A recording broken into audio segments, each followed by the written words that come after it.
না না, আমরা কারোর সাথে মার্চ করিনি। সম্পূর্ণ মানুষ আমাকে খুব ভালোবাসে, ত্রিপুরার মানুষ আমাকে, ছোটোবেলা আমি ওইখানেই মানুষ হয়েছি, আমাকে ওরা খুব ভালোবাসে। প্রাক্তন মানে যেসব টিটিএডিসি এরিয়াতে যারা রয়েছে ট্রাইবেলরা, তারা আমাকে খুবই ভালোবাসে, সম্মান করে, এবং ওদের সাহায্যের মাধ্যমেই দলটাকে আমি এগোতে পেরেছিলাম। আপনারা কি বিজেপিকে সমর্থন করেন বা আমি এনডিএকে ভালোবাসি, এনডিএ জোটকে ভালোবাসি এবং চাই ওদের সঙ্গে কাজ করতে। তাহলে এই এনডিএ জোটের সাথে আপনি চান কাজ করতে, আবার উল্টো দিকে দেখা যাচ্ছে যে বিক্ষুব্ধ তৃণমূলের সাংসদরা আছে তারাও আসতেছে, তাহলে অসুবিধা বা বাধা কোথায়? বাধাটা হলো আমাদের সঙ্গে, আরে দলের সঙ্গে তো আলোচনা করতে হবে, তাতে কনস্টিটিউশন রয়েছে, এটা তো কারোর পার্সোনাল সম্পত্তি নয়। দলের যে বাকি নেতৃবৃন্দ আছে তাদের সঙ্গে আলোচনা করতে হবে, আলোচনা করে তারপরেই একটা কংক্রিট ডিসিশন আসা যাবে। আমাদের কারোর কথা হয়নি? আমার সঙ্গে দলের সবার কথা হচ্ছে, একমাত্র যারা আসতে চাইছে না, বিক্ষোভীরা এখনো আমাদের সঙ্গে যোগাযোগ করেনি, যোগাযোগ করলে নিশ্চয়ই কথা বলবে। তাহলে আপনাদের ফেসবুক পেজ করে বলা হচ্ছে স্বাগত, এই বিষয়টা কীভাবে হচ্ছে? যে বা যারা করছে দলের কারোর সঙ্গে কথা না বলেই করছে, এই ব্যাপারে তো আমি বলতে পারবো না কী করে এরা করছে, ওরাই জানে। আপনারা কি চান না যে আপনাদের নিজেদের দলটা? আমরা চাইছি বসতে, আমাদের একটাই কথা, দলের একটাই কথা, বসুক, বসে আলোচনা হবে, তারপর কংক্রিট ডিসিশন হবে।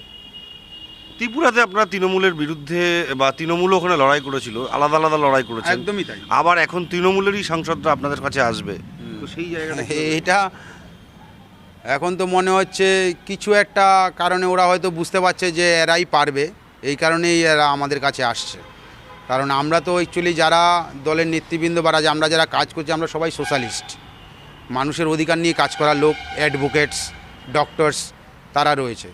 তো ওরা দেখছে যখন এই সমাজটা এগুচ্ছে, তো ওদেরও হয়তো চিন্তাধারাটা এরকম এসছে যে ওদের সঙ্গে কাজ করলে হয়তো ভালো হবে, এই কারণে ওরা মার্চটা করতে চাইছে।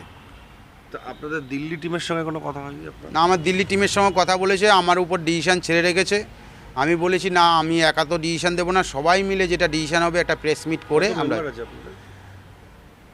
মেম্বার তো বলতে গেলে যদি আপনি প্রাথমিক মেম্বার বলেন, প্রচুর রয়েছে। এমনি লিখিত মেম্বারই বা আমার পরিচিত নেতৃবর্গই আছে 200-250-এর উপরে। তাহলে এখন এবার আপনারা ফাইনালি কবে বসবেন? এই এদের সাথে কি আপনারা যোগাযোগ করবেন নাকি প্রেসিডেন্ট একাই সব করে নেবে? প্রেসিডেন্ট একা হিসাব করলে কি আর সেটা কি ইলেকশন কমিশন মানবে, বা ভারতবর্ষের কনস্টিটিউশন তো এরকম হিসাব নেই। আপনাকে কিছু বলেনি? প্রেসিডেন্ট আমার সঙ্গে যোগাযোগ করেনি, প্রেসিডেন্ট নিজের মতো করছেন। দল চাইছে প্রেসিডেন্ট আমাদের সাথে বসুক, বসে ডিসিশানটা নিক, কারণ উনি আগে যেই কথাগুলি দিয়েছিল সেখান থেকেও উনি সরে এসেছিলেন, আগেও পিছনে। আপনি যা বলছেন তাতে যদি এই প্রেসিডেন্টের হাত ধরে ওরা দলে জয়েন করে, আপনাকে অ্যাভয়েড করে, তাহলে তো আবার সেই দলের মধ্যে আরেকটা বিক্ষোভ তৈরি হয়ে যাবে। হবে, তা তো স্বাভাবিক ব্যাপার। মানে ওরা যে জটিলতা থেকে বেরিয়ে আসতে চাইছে সেটা তো আবার এখানে আবার এসে জটিলতা, এটা আমি এই কারণেই চাইছি যে যারা বিক্ষুব্ধ রয়েছে তারা আমাদের সাথেও যোগাযোগ করুক। একা প্রেসিডেন্টের মাধ্যমে হবে তা তো নয়, কনস্টিটিউশন ওইভাবে লেখাও নেই। কনস্টিটিউশনটা তো হবে না। কী করে হবে, কী করে হবে আপনি আমাকে বলুন তো? দল তো একার নয়, দল একটা সমষ্টিগত গোষ্ঠী নিয়ে তৈরি হয়। তো ওনারা একা ডিসিশান নিয়ে যদি মনে করে করবে, যেমন ওম বিড়লা কালকে বলে দিয়েছেন যে 30 দিন সময় দিয়েছি, যারা বিরোধিতা করবে, তাহলে বিরোধিতা করলে তো তখন অন্য পজিশন আবার এসে দাঁড়াবে।